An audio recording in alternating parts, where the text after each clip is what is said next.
સિક્કિમમાં ભારે વરસાદ પછી આર્મી કેમ્પ પર ભારે ભૂસ્ખલન થયું હતું, જેમાં 3 સૈનિકોના મોત થયા હતા. આ ઘટનામાં લગભગ 9 સુરક્ષા કર્મચારીઓ ગુમ થયા છે. લાચેન જિલ્લાના ચાટેન ખાતે ભૂસ્ખલન થયું હતું, જેમાં આ વિસ્તારમાં ભારે વરસાદને કારણે થયું હતું. એક સંરક્ષણ અધિકારીએ એક નિવેદનમાં જણાવ્યું હતું કે 3 મૃતદેહો મળી આવ્યા છે, જ્યારે 6 સૈનિકો ગુમ છે.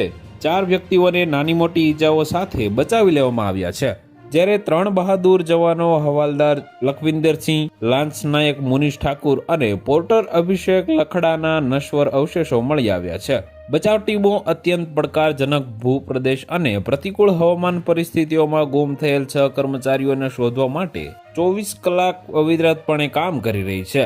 ભારતીય સેનાએ આ દુર્ભાગ્યપૂર્ણ ઘટનામાં જીવ ગુમાવનારા બહાદુર સૈનિકોના પરિવારો પ્રત્યે ઊંડી સંવેદના વ્યક્ત કરી છે. તેમણે કહ્યું કે આ દુઃખની ઘડીમાં શોકગ્રસ્ત પરિવારોને જરૂરી સહાય પૂરી પાડવા માટે તમામ પ્રયાસો કરવામાં આવી રહ્યા છે.